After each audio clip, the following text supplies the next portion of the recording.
Hello and welcome to another episode of Frame and Reference. I'm your host, Kenny McMillan, and you're listening to episode 141 with Collin Brazie, DP of Blackout. Enjoy.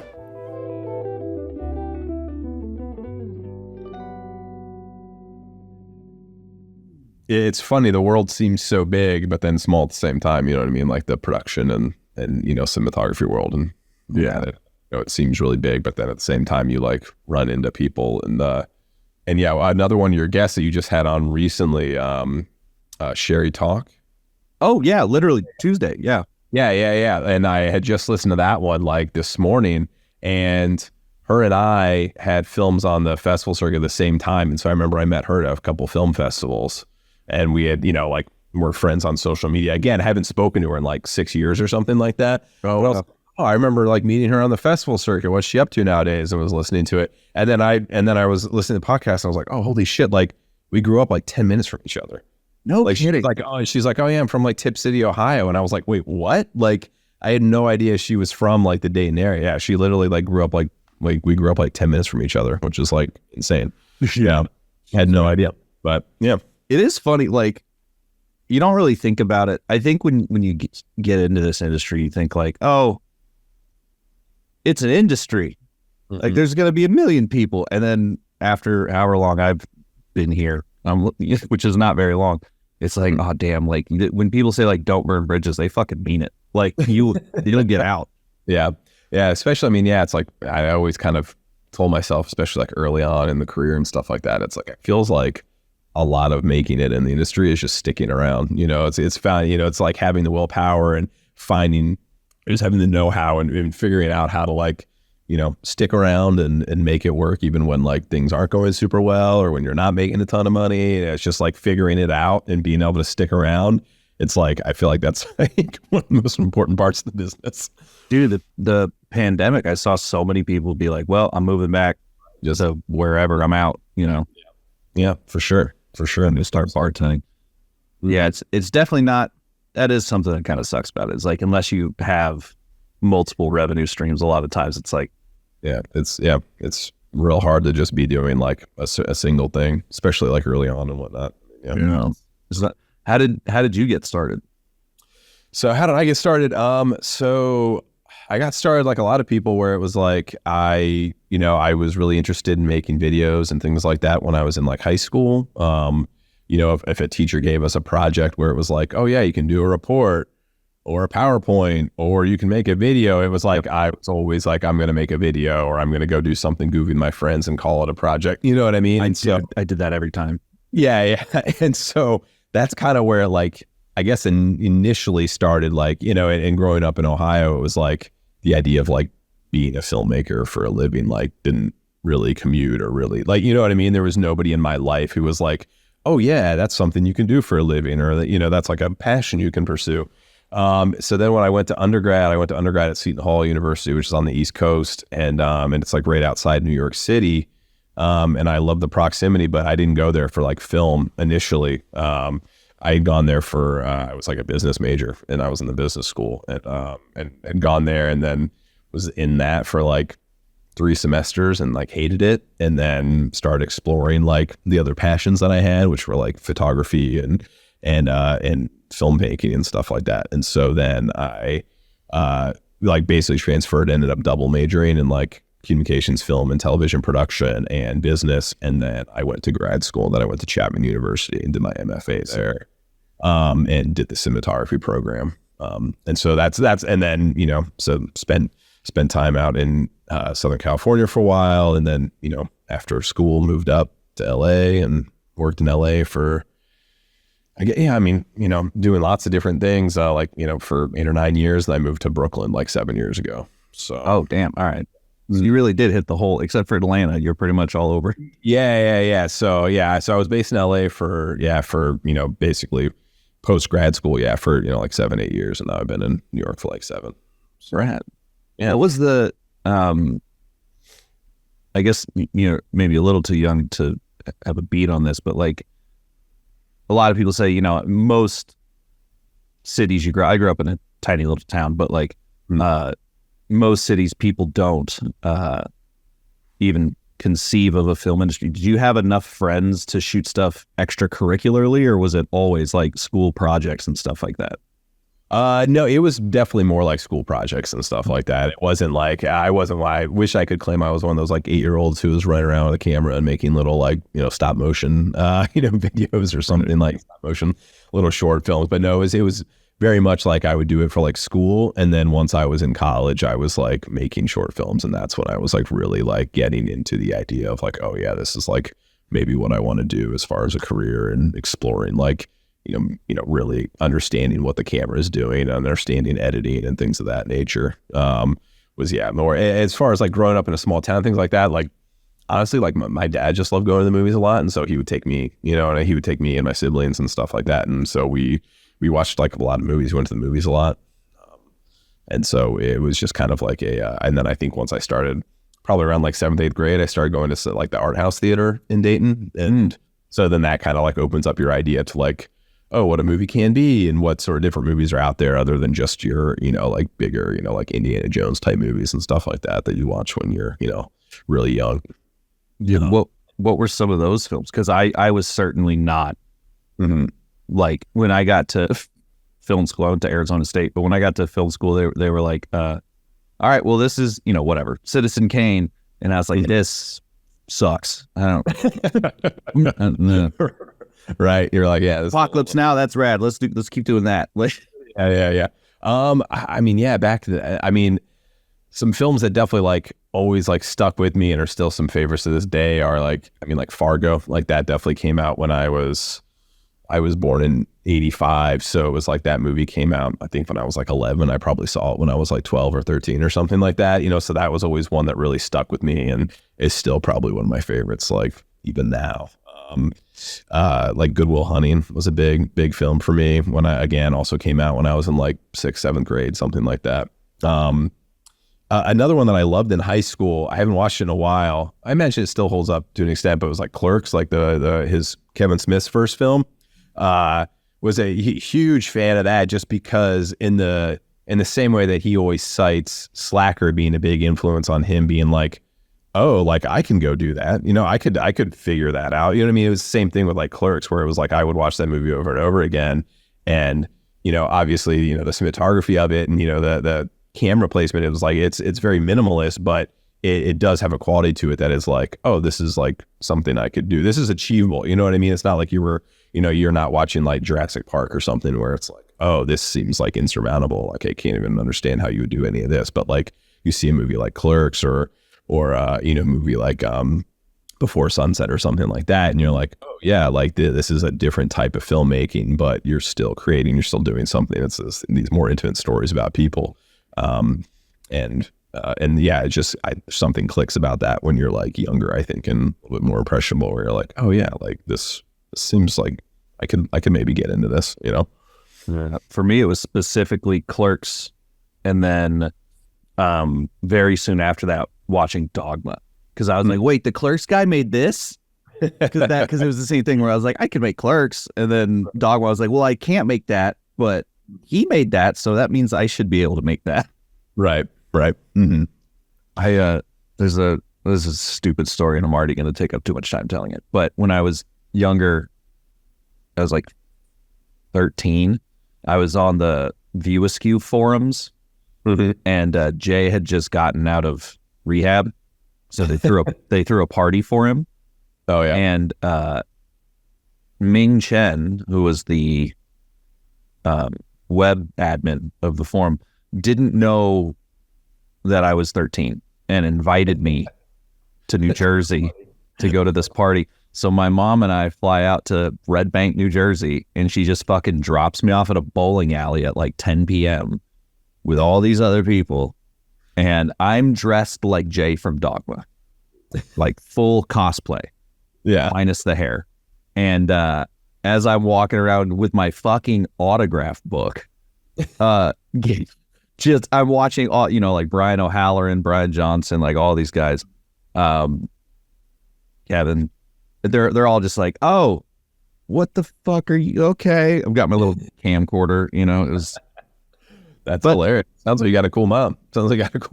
Well, uh, she, she certainly was supportive to do that. But yeah, weird stuff like that can make the industry seem more approachable. I don't know if anyone would do that these days, but late 90s, early 2000s. Fuck it, let's all meet up, strangers. Sure. Yeah. Strangers. Yeah. Absolutely. Good times. Have you seen his new some of his newer stuff, like shit, what was it?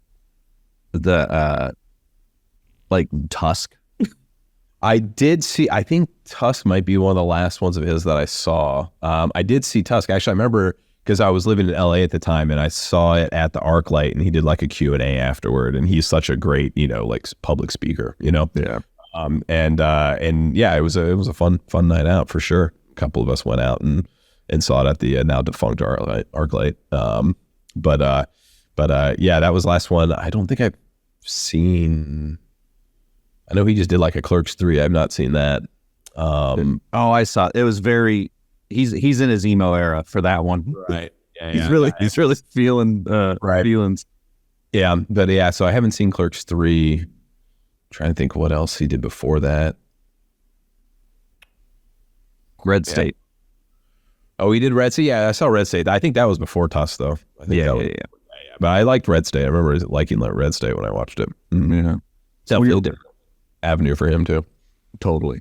Mm-hmm. So when you're watching a film like Fargo as a kid, was it just the general film experience, or were you at that point paying attention to the cinematography?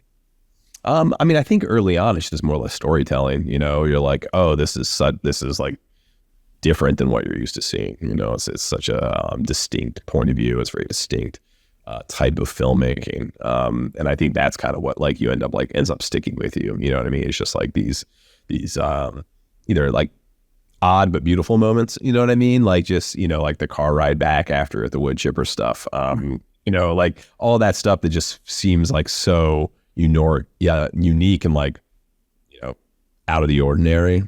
When you're, when you see a movie like that, when you're like 12, 13 or something like that, I think that was really like more just like, oh yeah, the storytelling was just so much different than, what you would have been watching like in those formative years, like leading up to it. But I do remember in like Good Will Hunting, like I do remember the Gus Van Sant film, like the feats of like, I remember them like, over cranking the film. I remember there being slow motion shots. I remember there being like depth of field changes, and I remember there being like harsher types of lighting, like there was some stuff that was slightly overexposed and underexposed, and like even though I probably didn't know like what that all was at the time, it still like affects you. You know what I mean? It's like it's doing what great cinematography should do, where it's like it's emotionally manipulating you without you realizing it. It's helping tell the story. It's helping get across what the director and the screenwriter and everybody, like the intent of what was going on. Without drawing like too much attention to yourself. So it's but I think they're like looking back on it, there was definitely like moments from that film too where I'm like, oh yeah, this is like resonating with me in a different way. Yeah. So the film school question often comes up, but I'm actually kind of fascinated by the idea of was it like a business minor, or you just bailed on it altogether? Yeah, well, it was funny. Yeah, I mean, I ended up basically, like double majoring like business and comm and production, and then I had an Asian studies minor actually as well. See, you did it the smart way though. I think like whenever I tell like students or whatever what to do, quote unquote, I'm always like, yeah, go to college. I don't know if you really need to go to film school. You just hang out, like go find the kids who are in film school and just offer to help them. I would have really loved having a bit, like I got to do my taxes still, like a business degree would have been smart. Yeah, I mean, I guess it's a good thing to be able to fall back on. Yeah, I mean, the film school thing is always, I always tell people when they ask you like, oh, should I go to film school? Should I do this? I'm always like I think you get you get out of it what you put into it. You know what I mean? Like I had a good film school experience because I put a lot into it. The people I was there with put a lot into it. You're all working on each other's films. It's set up a conservatory style, like Chapman at the time, and they had just opened a brand new like state of the art building that was like $50-60 million or something like that. So they had just like opened up a brand new film building with sound stages and like a cinematography workshop stage and different sound stages where you could like build your sets on and shoot your short films on and stuff like that. So like I had an advisor in undergrad who was like, if you're going to go to film school, because he had gone to NYU for grad school and then he was teaching, and he was like, if you're going to go to film school, like the place you should go to is the place that's going to have the best equipment and the best access to the equipment. So like whatever you can just like, they're going to give you like free reign. They're going to let you take it out on the weekends and like, or let you take it out during the summer or different breaks. Like that's going to be where you're going to learn the most, is just taking out the gear and going like doing stuff. So that was like a big thing for me. And with Chapman having just like redone a lot of their facilities and they had just like bought a whole bunch of new equipment, it was like a no-brainer for me. It was like, oh yeah, this is like a good place to be. Yeah. Did they have you shooting film ever, or was that? So yeah, it was like, I think my class actually was the last class where all of our thesis films were shot on film, either 35 or 16. So it was like, we were doing digital projects in our first like year or two, but then once you were doing your like, you know, more sophisticated projects, if you will, and your like thesis projects, they were basically all on film. So it was like, we were the last year that was all 35, I think. And then after that, it was like the Red, you know, because at that time, like they didn't have like good full frame, right, like cinema cameras, but then the Red came out, I think the following DVX. Right. Exactly. Yeah, exactly. Yeah. Yeah. So, so then once, you know, the Red came in and, what was the Genesis, that wasn't the Genesis. Yeah, exactly. It was like once they had those come out, then stuff started changing. Obviously, the quality of those cameras developed so quickly, and you know, then it was like every 18 months there was a new digital cinema camera coming out. But we were, you know, we were the last hope of 35 millimeter film when we were film school, which I enjoyed. You know, it's like there's a lot to be said for learning to shoot on film, I think, and I think there's still a lot of stuff that I, you know, practice in the way that has shaped my eye, shaped the way that I approach certain things, is because you like learn shooting film versus learning shooting digital. And I think you make a lot more mistakes, and you learn a lot from mistakes, and you learn a lot more from mistakes than you do from your successes. And so that's also a thing that I think when you're shooting film early on is, you know, something that probably at the time you're pulling your hair out over, but like in the long run might have been good for you. I honestly like, so before I went to college, I went to New York Film Academy in LA, and they had us shoot 16 the whole time. Yeah. And I at this point, I think, you know, it's not terribly expensive to shoot 16. If you were, I just priced it out because someone got real mad on the internet. A couple people got real mad on the internet about Hoyta at the Oscars suggesting that people try film, and they were like, right, that's way too expensive. I can't do that. Right. Yeah. And I was like a little taken aback by it, because like, he's not saying you have to. He's just suggesting. I mean, the man's trying to keep a medium alive. Like, right, you know, he's advocating for something he likes. But I priced it out, and if you were to do a 1 hour, I think I priced it for a 3-to-1 ratio shooting for an hour, and plus rentals. If you were to use the camera I learned on, which is that the 3 lens, the 3 lens, yeah, the XR, yeah. It was like $2,800. Arri-X, Arri-Flex, yeah. Mm-hmm. And I was like, if you were to dedicate that money to a project, that's not terrible. I get what people are saying, like to own and learn on something, that's gonna, you can't do that perpetually. But for one project, like, you know, it's not terrible. Yeah. But I do feel like it teaches you exposure. That's the most important. Like, just grab a 35 stills camera and learn exposure, because I still see amazing stuff that could be amazing today, where it's like you just shot it too bright. Like, yeah. I mean, it definitely. Exposure is a big thing when you're shooting on film. Obviously, when you're exposing digitally as well. But it definitely, because monitors have gotten so good now too. Monitors, when you're on set and when you're shooting digitally, it's definitely changes the way you can take risks. You know what I mean? It definitely changes the way that you can be like, oh yeah, I see I've got a little bit of room there. I can underexpose that. You know what I mean? You can look at your raw image and you can look at the waveform and you're like, oh yeah, like I'm okay. Like, I know everybody else is saying it's dark, but I know what's there, and I know we'll be able to like fish out there and post, you know? Whereas like, yeah, it's a completely different ballgame when you're shooting film and you're kind of like, yeah, maybe I should, it was the old rule of thumb of like, overexpose everything like 2/3 a stop just so that you get a little thicker negative. And, that was like the big thing when I was in film school is like, you'd have, one cinematography professor being like, don't be afraid of the dark. And the other one would be like, yeah, you should probably like get a deeper negative on that next time. Yeah. Probably, set your light meter to 320 so you get a little thicker negative on that. But it's like, it's all about experimenting, when you were in film school and stuff like that. And going back to your comment about like the price of film, I've shot some like commercially stuff on film. I haven't done a narrative project on film in quite some time.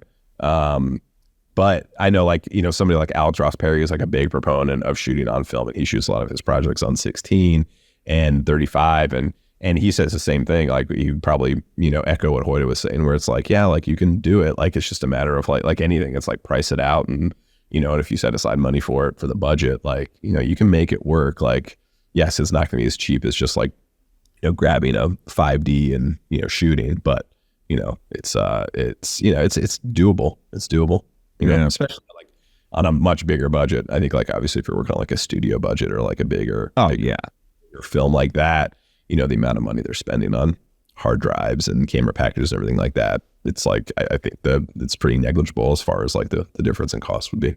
Yeah. Well, and I was just thinking like, when I was pricing it out, I was like, when I do event coverage or if I do like a corporate interview video or whatever, those, you shoot for about an hour. So it's like, if you really wanted that to be on film, you could like, I don't know, you can, for a corporate video, especially, you can easily clear 8-10 grand, take a haircut on your own price. And if that was what you were, I don't think it would be worth it shooting a corporate interview on film, but if you really wanted to, and find it. But it's hard to find those budgets when you're young. Right. Starting. Yeah, for sure. And also if you're, just a matter of like, is it right for the project too? It's like right for the specific thing that you're telling. Yeah. So who are the DPs that kind of shaped the way who are you stealing from, basically? Bobby Mueller is one that I always come back to. He was a big influence on me, especially once I was in film school and was like really studying the art of cinematography. I love his stuff. I always go back to it. Like Paris, Texas is a movie I go back to time and time again. That's a big one. Yeah, I would, I'll steal from that movie every day till I die, probably. It's cliche now, but obviously Roger Deakins, like I said, Fargo was such a huge inspiration on me. It's probably the movie I've seen more than any movie in my life, probably. That's again, one of those movies that like, I, probably know front to back, just like in my brain, like every, image of that is just seared in my brain. Sure. Those are two good ones. I should have prepared for this question. Well, no, because it makes sense because I was checking out your reels too, and they do have. I can see those. I feel like I can see those influences now that you've said it. There's certainly a more sort of naturalistic quality to them. Another one too, and again, this is back in my like film school days. Another guy that I loved studying was Harris Savitas. Oh, sure, yes. He was a huge proponent of lighting the space, like really like, finding location, or if it's a set and like lighting that versus just lighting pockets where the actors are going to land in, you know what I mean? Obviously, if you're coming in for coverage and stuff like that, like you're probably going to want to, lift them up a little bit or give a little, something to them once you're landing in that. But the idea of just like lighting this space, I always just thought was so much more interesting than trying to like light for every single individual shot. And I don't know, there was something that always stuck with me about the way that he approached things as well. Well, it also makes it easier to glue your subject into I think that's a big beginner mistake too, is like just putting a key light in a room and going like, he's lit, Right. Sure. Good job. Where was I going with that one? Oh, good. This has happened to me on like the past 4 interviews. I'm like, I've got something great to ask, and then that shit's gone.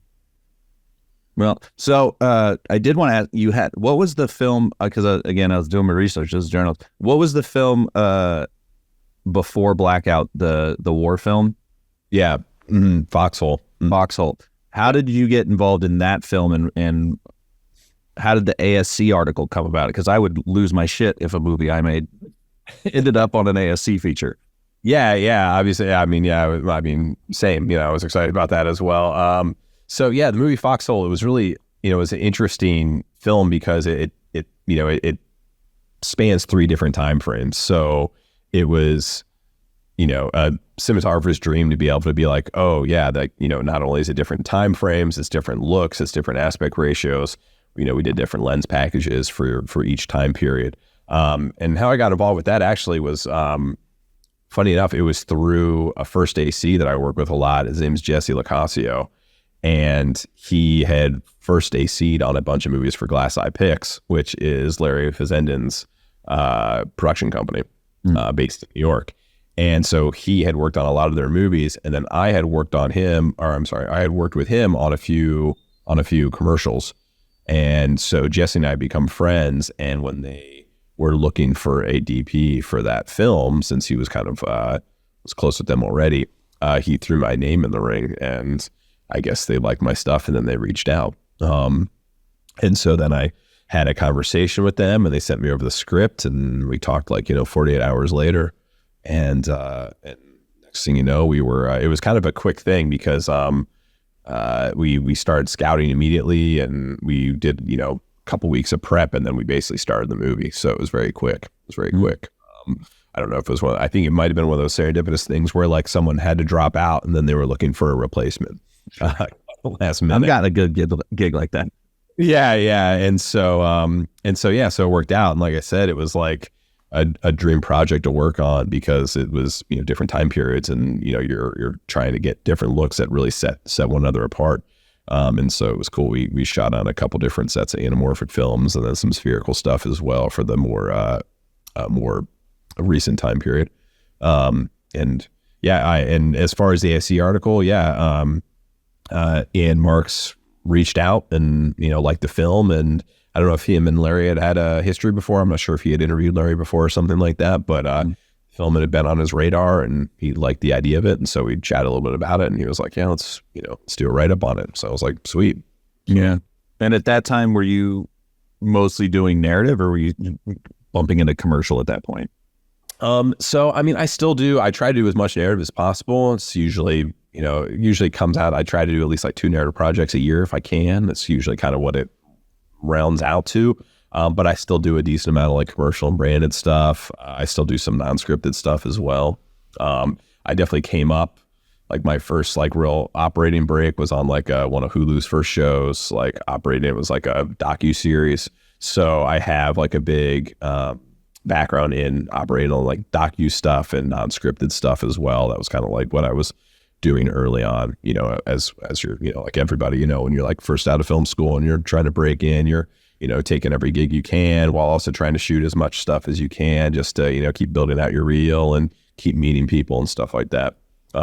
So I still will do some stuff like that every once in a while, but I'm mainly trying to do as much narrative stuff as possible these days. Yeah.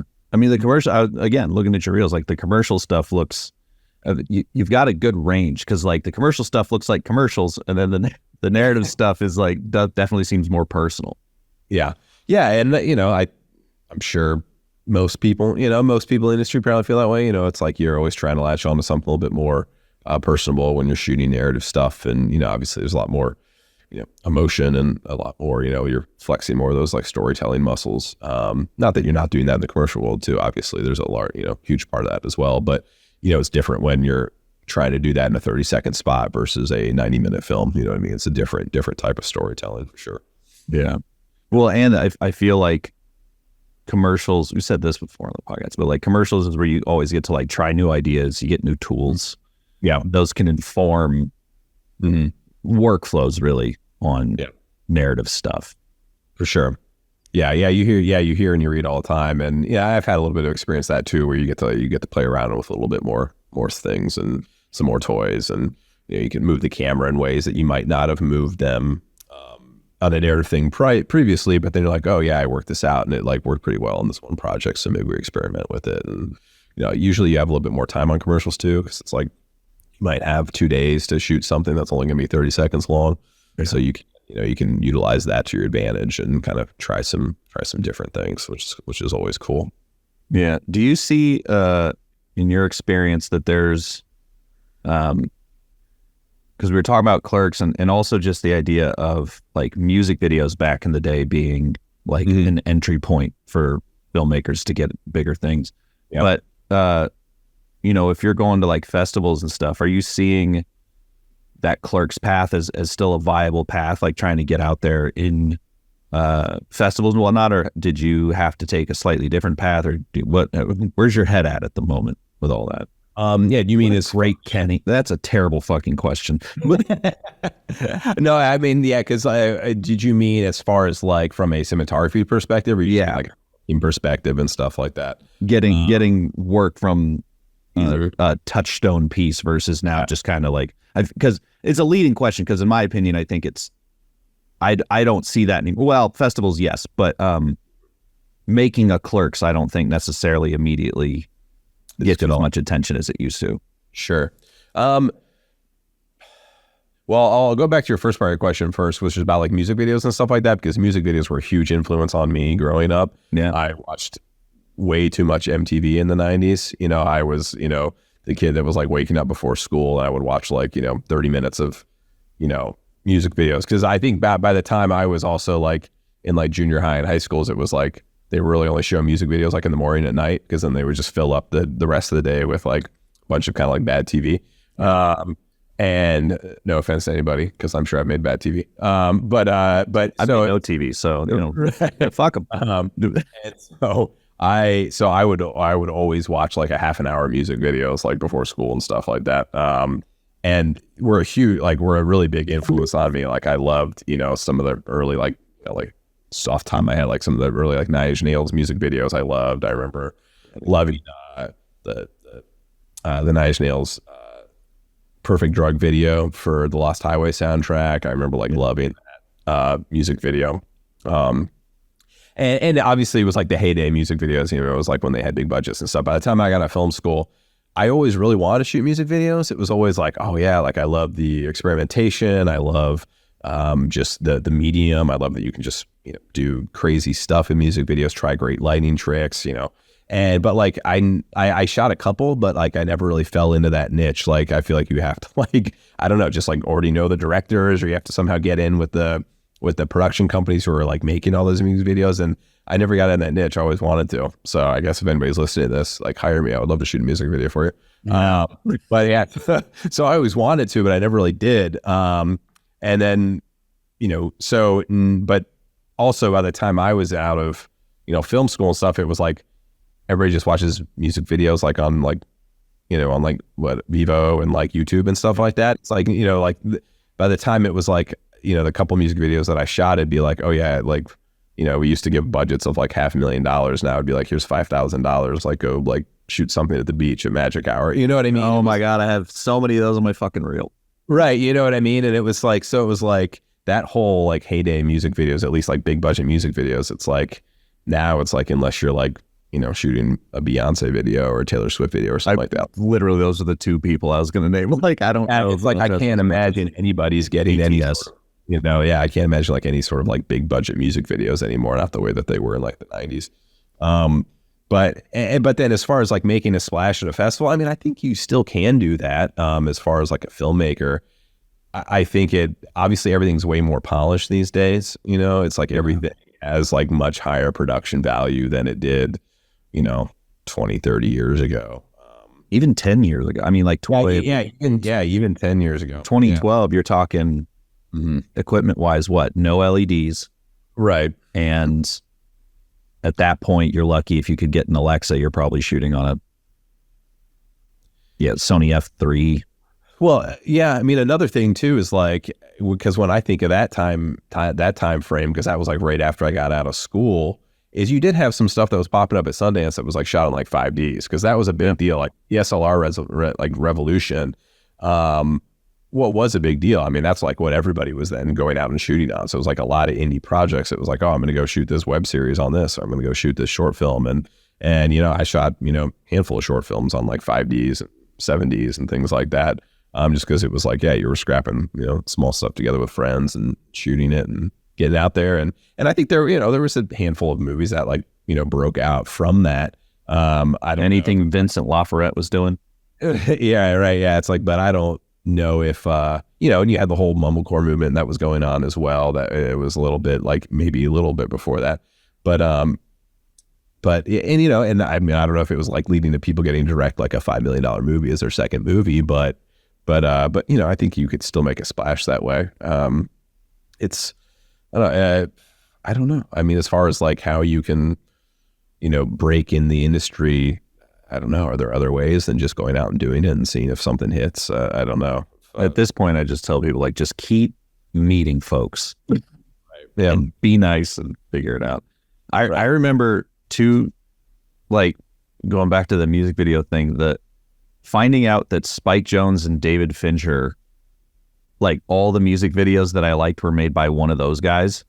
Mm-hmm. I was like, this is fast. I didn't know you could do that. Yeah. I didn't know, because I knew there was TV and film in at the time, as you'll recall, that, you did one or the other. Yeah. Yeah. But I didn't know you could go off and make an Oscar-nominated film and then turn around and make like a skateboard film where things explode. Yep.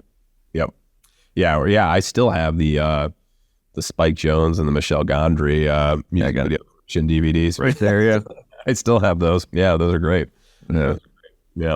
I've mentioned that box set in the past, and I just found out, for people listening, you can download it. I don't know how great the quality is in comparison, but it's on the Internet Archive now. Mm-hmm. Like as full, like not ISOs, but you can download the MP4s or whatever. That's cool. So, because everyone cites that. Anyone around our age, probably a few years older than me, but seems to have been like one of the more formative. Because I was a special features girly my whole life, but that box set was like, oh, cool, like that felt for the people. Oh yeah, absolutely. No, I remember just like sitting around and just popping that DVD in and just watching those things, like those music videos, like over and over again. Yeah. So did Foxhole springboard you into Blackout, or was there? Is that somehow, are they unconnected? Yeah. No, they're very much connected, because Blackout was written, directed by Larry, and so it was also a Glass Eye Pix movie. So it was something that I got brought in on because Larry was a producer on Foxhole, and then he had sent me that script, and he said, "Hey, there's this werewolf movie," and he's a big indie horror icon, auteur, in the New York scene, and so he reached out and said, "Hey, why don't you give this a read?" And we're thinking of shooting it in the fall. This was like probably in the spring or something like that, and so then we kind of prepped it throughout the summer off and on, and then shot it in the fall. And so definitely was like one led to the other just by kind of getting in with that production company. So talk to me about the prep process on it, because it's being a horror film and being, I'm gonna assume, relatively low budget. You guys did get a few million for it, but how are you developing the look? What were the kind of the considerations when putting together like the shooting package, and how many decent amount of locations in the film? Just walk me through that whole process. Yeah. So the prep process, I mean, it really started with just going through the script with Larry, just like anything. We went through and we would talk through each scene, and in some scenes we would be really specific with, and then some scenes it was a little bit looser. It was kind of like, all right, yeah, we had a plan. We know we wanted to, maybe attack it this way. And then some stuff, it was real specific. And it was like, yeah, I want, this, and this is the look we're going to go after. And I'd say, like, just generally speaking, we definitely, I think we wanted to have a bit of like a 70s aesthetic. We wanted it to feel a little loose, and one of the big things about the film is that there's a ton of speaking parts. There's a ton of locations. Yeah. So for an indie movie, that usually is like a disaster. You know what I mean? Like they always tell you, limit your locations, limit the actors, like don't work with kids and pets, stuff like that. Right. We did the opposite. opposite. To special effects feature. Right. Yeah. It was like the opposite. It was like, yeah, okay, we're going to have like, 25 speaking roles. We're going to have like 23 locations. And so a lot of company moves and a lot of planning around that. Obviously just so that we could like make our days. But yeah, as far as the prep stuff, it was going through the script and be like, all right, well, like, what's the best way to tell a story, and what's the feeling and the emotion of this scene, and what's the best way to get this across, and and so it was a nice mix of handheld filmmaking, a nice mix of more controlled movements, more controlled stuff, I think, depending upon which characters we were with and kind of who we were following. The main character, Charlie, of the film, he's a bit erratic. I don't know if you had a chance to check it out or not, or if you just read about it, but he's a bit erratic, and I think we want that to come through. So he's a loner, and he kind of keeps to himself, and so that was something that we definitely thought, all right, well, how do we highlight that? And do we ramp up the handheld? Do we make it feel a little bit more handheld versus like less handheld in the beginning? And so there's little tricks like that we would do. And then we, as far as like getting ready for the shoot, we did a lot of camera tests. We tested like 5 or 6 different types of lenses before we decided on the Cook Paint Crows is what we ended up going with. Classic. We like the vintage feel of those. We like the softness of them, and definitely just like the color is also just a slightly different, like the color variations on them from some of the older lenses as well. And Larry was really into that when we were doing those tests, and so so that's what we went with. So what were some of the things that were keeping you nimble? Because it's not like an overly lit film. It's leaning into the naturalism. Were there any other considerations? Like, what was the lighting package on it? Did you have kind of like a set thing, or did you go purely scene by scene?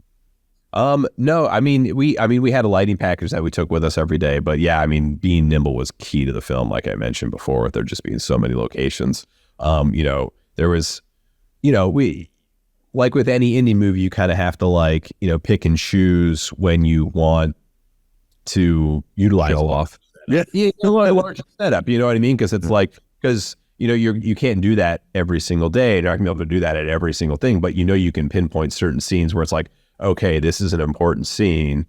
Let's make sure we have an extra 2 hours to pre-light this, or and some people say only 2 hours. Oh my gosh, you know what I mean? Some people are like, I need 2 days to pre-light that, but it was not this kind of movie, not on this one. We be lucky if we'd be able to get in like a half day early or something like that. And a lot of our locations, like I said before, we were in and out in a half a day.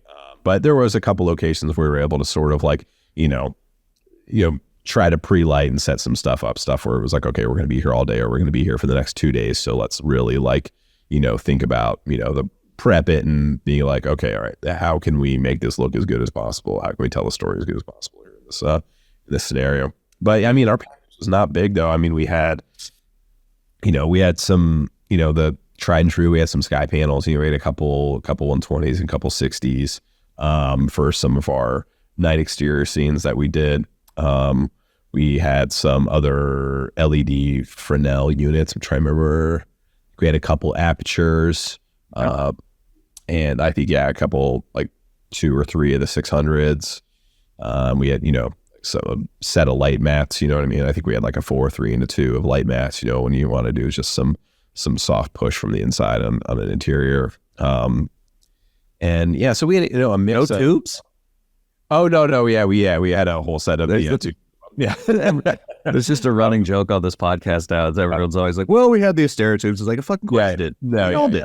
Yeah, we had a set of those for sure. Yeah, we had a set of those for sure. And I always made sure our gaffer, his name was Zach Hangus, and I always made sure that he was the guy operating those on the iPad. Tube wrangler. Right, exactly. But yeah, and so there's a scene, toward the end that takes place in like a jail cell, and again, that was one that we had time to kind of like set up and prep the lighting and go in a little bit, with a little bit more prep behind, which was nice. Although, again, in true indie fashion, it was like initially that scene was written like it was going to be at sunset, and we were going to have all this hard light spraying through the windows. And then, of course, when we were shooting all the exteriors, it was overcast the entire time. And so then you're like, all right, well, what's our decision? Are we going to try to match what we want to do? Do we match what we'd already shot, or do you just go into, full on like, oh, the emotion is right. Let's have this hard light coming in. And so we kind of do a little bit of both, but it's always one of those tough things when you're shooting upstate New York and the weather changes like twice in a day. So yeah. a little different than the California style where it's like, oh yeah, you can pretty much know what it's going to be like. It was raining last night, and now it's sunny. There's weather here. Yeah. We had mentioned, obviously, the more prep you do, the smoother the shoot's going to go. But how much were you doing? How much kind of finding it on the day were you doing? Yeah, especially those exteriors. There's a lot of those. Yeah, a lot of exteriors. No, I mean, I'm a big proponent of doing as much prep as you possibly can, especially on indie films, just because you don't have a lot of time. When you don't have a lot of time, you don't have a lot of money, it's best to be like overly prepared. And prep is free. And so I think it's always good to be as prepped as possible. Obviously, that doesn't mean that you should be rigid and, not allow for things to happen on set that, could, change and become magical in its own way, which is always nice. But I think the more prepped you are and the more like confident you are going in, then you can be open to those types of things and feel like, okay, yeah, like we have an idea of like how, emotionally how we want to tell this film emotionally how we want to tell this like specific scene in the story. If you already know the direction you want to go, I think it's easier then to divert from that plan and kind of call an audible. If you already like have a really strong sense of what it's about. Sorry, go back. Your question was about prep. Just how much you were like kind of making happen on the day. Right. And so, yeah. And I think Larry did a really good job of, having like, he's very great at just like having like a pretty loose set with the actors and stuff like that. And so it was never one of those scenarios where it was like, hey, we have to do it this way. Like we would come in with a plan, and if things change, we were always pretty open to that. I mean, obviously there's certain scenes where it's like, okay, this has to happen this way. Or, there's a day where we, had a techno crane. It was like, okay, this is like the way the scene's going to play out. And we need the blocking we need the blocking to happen this way, and you need to go this way because it's, it's going to be dictated by like the techno crane. It's going to be dictated by the way the light's hitting and things like that. And so certain things that you plan a lot. And then there's other scenes where it's like there's this crowd scene that takes place like outside of the police station. And that was all kind of shooting from the hip for the most part. You know what I mean? That was kind of the old docu style, muscle memory coming back at that point. I mean, we had an idea of how we want to approach the scene, but as far as just like executing it was like, all right, well, let's, we'll run the rehearsal a few times, then we'll be like, okay, we think, we should put the camera here, we can turn around, we'll go over that way, get this piece, and stuff like that. So there was some figuring out on the day as far as just like, we knew the kind of pieces and that we would need to get. It was just kind of like, all right, well, let's see how the rehearsal goes and see how these scenes go with, when we had like 6, 7, 8 actors in it. And then, we'll kind of have a, plan going in, but then like not be afraid to divert and be like, okay, yeah, actually this moment is really nice that we weren't anticipating. Let's jump in, make sure we get something of that, it's pretty typical, I think. Yeah. I mean, it's it always sucks when you get on like no, it has to be this way. Like, all right. Yeah. I'm a much bigger fan of the path of least resistance, especially on like indie stuff or anytime you're handed no budget. Like, let's just do what'll get us 90% of the way there instead of really fighting for that 10, Sure. Save everyone at it. Yeah, it's, it's tough because it's, again, being a cinematographer, and I feel like the DP on set always like, you're one of those people that like, just feel like you have to be prepared, and, you're always kind of like aiding in the back of your head a little bit. And, but at the same time, like you want to be careful of like what the actors are doing, because that's very important. You don't want to like put them in boxes, and you don't want to, have them feel like they are being too restrained and like they don't have the creative freedom to be making like, interesting decisions. So, it's a tough dance. It's like, you're always trying to like, make sure that, you're respecting, what they're doing, but then you're also trying to like, make sure that the, movie is, looking as good as it possibly can be, It's everyone's working together most of the time. So that's great. Was there a scene that you can think of off head that like provided like a unique challenge? And if so, like how'd you tackle it? Gosh. Yeah, I mean, so many. You can go through a couple. Fuck it. It's an educational podcast at the end of the day. I would say one of the scenes that I like the most, it's a very simple scene. It's the scene between like two of the police officers, and it takes place like in the police station. And it's a simple scene of two officers talking, and then they exit and leave and go out to the police car, right? And we'd started talking about it, and it was like, let's, okay, we're going to do this, and then come over here, we'll get an interesting wide and then piece of coverage. And I was like, you know what? Like, what if we just start on this, like, basically, like, all these newspaper clippings that are behind them, and we just pull out and we just do it all in one. You know what I mean? We'll just do a real simple dolly out. They can keep doing the dialogue and blah, blah, blah, and then they'll exit out of the scene. And we did it like that. And I think it's one of my favorite scenes in the film, just because it's like, I think it gives the actors a lot of room to do what they want to do. And I think it's just, and yeah, I feel like sometimes, simplicity is nice. You know what I mean? Yeah. It's like, not everything needs to be like, I don't know, crazy chaotic and super cutty. And I don't know, maybe that's just my aesthetic too, is I think I tend to have a bit more of a European approach to things as far as like editorially anyway. Yeah. I think Well, a wonder's a great way to keep people from editing it. That's also true. Anytime you can do a wonder, then it just makes everyone's job a little easier in post-production. Yeah. I mean, another scenario is, when we were doing any sort of night exterior, obviously is always kind of tougher in an indie film, because your crew's not going to be very large, and you're not going to have a ton of time and a ton of prep. But we, again, like as I mentioned before, when you can sort of make sure that you're isolating those like important days where you're like, okay, this is one that we need like a half day to set up the lighting and stuff like that. And so we were able to do that for one of our night exteriors. And again, doing the most with what you have, we're just hiking up. At one point we were talking about, we did this sort of, it's the opening scene of the film. Have you seen it or no? Have you? Yeah, they sent me the screener last night.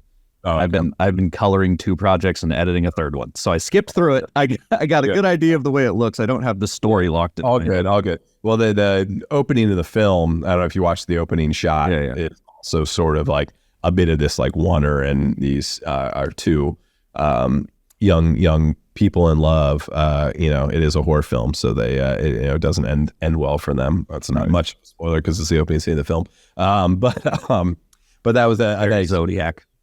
Well, you're right. Yeah, exactly. And so that was, a night exterior. And, we initially had, I was like looking, I was like, okay, well, maybe we'll do a balloon, because it's a big open field, and, we're shooting at night. And one of the big things that Larry and I talked about in pre-production, this is, and it's funny, actually, I'd love to get your opinion on this too. And because you talked to so many different cinematographers, but, the idea of what night should look like, right, is a big thing, right? Yeah, it's like, yeah. Should it be blue? Is it regular? Because Larry and I talked, and big part of our prep when we were going through the scenes was like, neither of us are a huge fan of like blue lighting, what I mean, as far as like the night lighting. Like, That's late 80s chic. And it similar to HM or unaffected HMI from behind. Yeah, and if you're not careful, it can very much feel like that late 80s or early 90s like hard blue backlight that it is. Honestly, I feel like I have found like an affection for over the years, but like used to be very adverse to. And Larry and I were like, yeah, we don't really want to do any blue light. And it's like, well, this is a werewolf movie. Like, there's got to be moonlight, right? Like, it has to exist in the world. It's a movie about a werewolf. How could it not, right? And so the rest of the film, outside of like 1 or 2 scenes, the rest of the film, it was like we very much approached it. Again, like I am apparently very unoriginal, but it was very much like Fargo inspired, you know what I mean? Where it's like, there's no blue light in that film. It's like, when they're doing that car chase scene out in the middle of nowhere, it's all motivated by headlights, it's headlights and it's rear lights. And so that was a big part of our like sort of visual language for the film was like, all right, well, we're not going to do a lot of like hardback blue light or anything like that. We just want to do stuff that's like motivated from the world. But in the opening scene, it's 2 people, making out in a field by themselves at midnight. So it's like, there's no practicals in this world. You know what I mean? It is just moonlight. So, you have to say, all right, well, how much are we going to like lean into this? Well, we got to lean into it a little bit. And so that was when we're like, all right, well, we're going to we're going to start looking into getting a helium balloon. I was like, all right, let's put a balloon out in this field because then we can have this nice big soft source. We don't have to worry about like hiding stands. We don't have to worry about, it'll get a lot of headaches out of the way if we can just like get this big source like up in the air and then, and then that'll be it. Yeah. But when I started calling around, and I think I heard someone else talk about this once before, there was a huge helium shortage at the time. Yeah. So yeah. Helium was like crazy expensive if you could even find it. Even if you could even find it, and if you could, it was just extremely expensive. So it was like very party cities across the world were screwed. Right.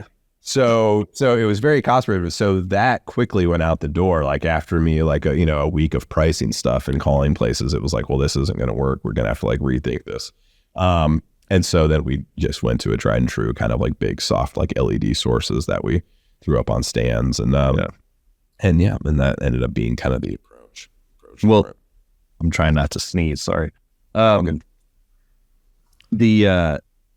night thing is funny because technically, like we all think of night as like, as you said, being blue or being really soft. Mm-hmm. But the moon is the same size. Like this is the way I think about it. Mm-hmm. Well, so two things, right? One, you either go hypernatural and you go with what we believe the moon to be, that hard blue thingy, or you go realistic. I mean, I was just watching The Great Escape the other day. Yep. And when they come out of the grass towards the end, they just put a giant tungsten light on it. Like it looks like day. Like they don't even try to make it look like nighttime. It's just like you needed to see them, right? And they could have motivated by the searchlight, but then that would suggest that they saw them. So it's just lit. But yeah, the moon is the same size as the sun in the sky, which is a weird fact. I don't know how the universe made that happen. Shout out to eclipses, but so theoretically, the light would still be as hard as sunlight. Yeah, and when it is a full moon, I mean, it is pretty hard. I mean, you see hard shadows when the full moon is out. So I mean that checks out as far as like the naturalistic approach. And so yeah, we tried to, I feel like I always try to have a bit of a naturalistic approach to whatever I'm doing. At least that's like. But I think in that scene, a hard light wouldn't work. It would feel like the sun. Yeah, it would. Yeah, exactly. It would feel hard because then it's like if you have these super hard shadows, I don't know, for some reason it does feel harder, even though like a full moon does have hard shadows in real life, but it feels inauthentic for some reason when you're doing it in filmmaking though, for some reason. So this is the thing, I've said it a million. I want to make a t-shirt, but I know no one will buy it. Maybe a mug. I've said it a million times. Like a lot of times, emotionally correct trumps technically correct. Right. Yeah. Mm-hmm. Absolutely. And what an audience will buy, I mean, is always covered by whatever whatever's emotionally resonating, like within the story or within the scene. I think, you can get away with a lot. You can get away with tons of stuff if it's like just emotionally correct. Well, that's the other thing too, is like, it's always, in my opinion, it's always important to watch tons of other films, especially ones that, like, when I was younger, I was a kind of a punk rock contrarian. So anything anyone else liked, I was like, nah, I don't like that. And so, but those are the films that or music or whatever that informs the general audience. And like, I kind of think of it as like being a DJ. Like your job as a DJ is not to go to a party and educate people. Mm-hmm. Questlove has a great story in his masterclass about how he went to the White House and was trying to show off by showing how much he knows about music. And Obama walks up to him and goes like, hey man, no one's having fun. Play some stuff people know. Yeah. Play the hits. And I think that's kind of the case with like cinematography, is like you can get so nerdy about it, but will the audience, like, it's fun to put references in or whatever for like other DPs, but like we're saying, like if the general audience doesn't buy that it's moonlight, they're gonna think it looks cheap, even if it's technically correct. Right. Yeah. No. Yeah. Absolutely. Yeah. And that's why you're here. You're hoping that the audience buys into it. So, if the audience is noticing the cinematography, then you probably haven't really done your job. That's kind of how I feel about it a lot of the time. Yeah, that's what's that quote from Harrison Ford where he's talking to? Have you heard this? Where he's talking to Mark Hamill after they get out of the trash compactor in Star Wars. Mm-hmm. He goes, I guess Mark was like, "Hey, shouldn't my hair be wet?" And why did I just blank on his name? I just said it. Harrison Ford goes like, "Hey, kid, if they're paying attention to your hair, we're in a lot of trouble." Right. Exactly. Yeah. Yep. So the film, where is it? It's in festivals now, or where can people see it, or can they see it? Yeah. So Blackout, it was in festivals the second half of last year. Played at like Fantasia and Sitges, and I think it's at Overlook right now down in New Orleans. Sick. Yeah, and so it's playing there right now, but it just finished up its run in New York. It played at IFC Center in New York for like a week and a half, and it's playing Los Angeles, I think, starting this week, maybe it's next. Yeah. So it's playing a couple theaters in LA next week, and then it'll be on VOD, I believe, April 12th. When now I'm just taking notes. When's that screening in LA? April 11th, April 12th, April 13th. And then it might be playing throughout that week at one of those theaters. So I think it's basically like opening next April, like on April 11th in LA, and it's playing a couple different theaters, I think, throughout that next week. Gotcha. Well, I think it's playing up in I think it's playing in NoHo. I think it's playing on the West Side, and it looks like. What's the West Side? Now this isn't even a podcast. This is just me planning. Yeah, and then also, it's playing at Lamely in Glendale, in NoHo, and then it's playing someplace in Hollywood, it looks like. But I don't. So I apologize. I misspoke. No, I can look it up from there. Yeah. But yeah, that's right in my neighborhood. That's great. Oh yeah, how's the reception been to it? Have you been at those screenings? Yeah, I've gone to a couple of them. I went up to Fantasia for the original premiere, which was a lot of fun, up in Montreal. That was cool. And yeah, I mean, I think people are digging it. It's a fun genre movie. If you like genre movies, I think you'll be into it. It's funny, Larry always says that he makes horror movies, but without very many horror elements in them, because a lot of his movies are, like a lot of, good horror movies are, there's a lot more like social commentary in them. Right. It's a lot about humanity and the goods and bads of humanity, and I think that's a lot of what Larry's films are about. And so it's interesting because I think I think he has a pretty nice sized fan base, and people like his films, but then I think like hardcore horror people are like, oh, there wasn't like enough, there wasn't enough like blood in that for me, there wasn't enough kills in that. So he always jokes around and says that he makes horror movies for like horror adjacent fans, not like he makes horror movies for not like, they're not like splatter flicks or anything like that. Yeah. But but that being said, there's a little bit of splatter in this movie. So I really am excited to see a potential resurgence of genre films, because there's, like you said, there's always like a deeper meaning to everything. Yeah, the classic like Night of the Living Dead, is a Romero films. Yeah, just a very thinly veiled social commentary, but they're just constantly fun, and I think especially post Endgame, I literally in my head I think the film industry right now is pre and post Avengers Endgame. Marvel especially, and pre and post pandemic, pre and post 2019 for sure. But as far as resurgence of genre stuff. Yeah, I think horror films for sure. Yeah, people come out. Horror's huge. Yeah, people want to come out for that stuff. People want. But comedy, not so much. Which those two are usually like the easy. But people want to completely escape. Comedy's kind of harder these days. You have a lot of people who feel like it's just difficult. Although, I don't know, some of the rom-com stuff's coming back. There's some of those in theaters, but yeah, I think horror will always have a place. But yeah, stuff that I think if you can get people to come out, because it's like it's a community thing, right?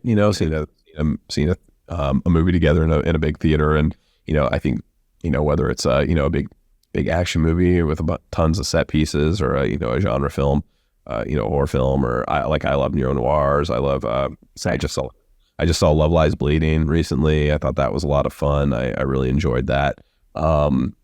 And I think people will come out if it's if it's an interesting, different type of movie. I think people will come out there, and obviously, there's built-in audiences for a lot of stuff, whether it's horror, LGBTQ, or comedy. Like you said, it's like I think people will come out for it. So. Totally. Did you see Dark City? Dark City, the one right before The Matrix. Right, yeah. Was that with Keith Suffer? Yeah. Yeah, I've seen it. I mean, I've seen it like once, but it was some time ago. Yeah. I think I watched it for the first time last year. Just when you said neo-noir, I immediately thought, oh, on Criterion they had a black and white Johnny Mnemonic. Yeah. And I was like, well, that's not really a neo-noir, but they make it feel that way with the black and white. And then I was like, oh wait, Dark City was actually one that I'm like, more people need to see Dark City. Yeah, I remember liking it. It's been a while since I've seen it. I do remember. I remember liking it. It also reminds me of what was that? I watched this one recently, just like a year or so ago. It was a Catherine Bigelow film from around the same time. This is great. Strange Days. Strange Days. Yes, Strange Days. Oh yeah, it was a great podcasting. Yeah, Strange Days. I thought I watched that like a year and a half ago or so, like that, and I really like that too. Again, like a neo noir, but with like sci-fi bends to it. It's it's a fun one as well. I'm definitely also ready for more sci-fi. Like, where the hell? Like, Arrival was like 10 years ago. Like, what happened? Well, you get Dune. He's been making Dune. That's what happened. Yeah. I mean, I love Dune, but I just mean like we got the one. You're right. Yeah. Did you see the second one? I did. Yeah, I saw it in IMAX. Or I'm sorry, I saw it in 70 mil. I didn't see it in IMAX, but I saw it in 70 mil. Good stuff.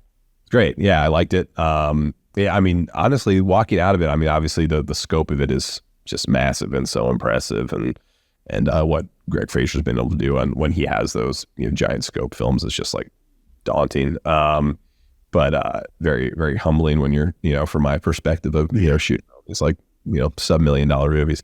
But it's pretty impressive. But honestly, walking out of that, I was just like, the sound was incredible. Like the sound, seeing that on a huge screen in just like an impressive theater, like the sound was just like mind-boggling. I thought it was incredible. Yeah, I saw it in not the Dolby theater, but I saw it in like one of the Atmos theaters, and or whatever they are, the Dolby, and they must be putting subwoofers in the chairs. Because I had to say, I was like, dude, this is like an earthquake. Yeah, I felt like my ears weren't working properly like the second half of the day. Like I saw it on like an afternoon screening, and it was like, yeah, I walked out. And I was just like, the rest of the day, I was like, man, everything feels like. I remember we were actually screening Blackout like late. Was it that night or the next night? I remember I just like went over to Larry like after the movie started. I was like, dude, you gotta pump this up, man. Turn it up. It's not loud enough, And I'm like, I also like saw Dune recently, so maybe I'm just reacting to the fact that I feel like everything needs to be like blowing my eardrums out. But but it's very effective. It's a very well done movie. Yeah. Was that's usually actually my question at the beginning of the podcast was what's the last thing you watched? But was it Dune?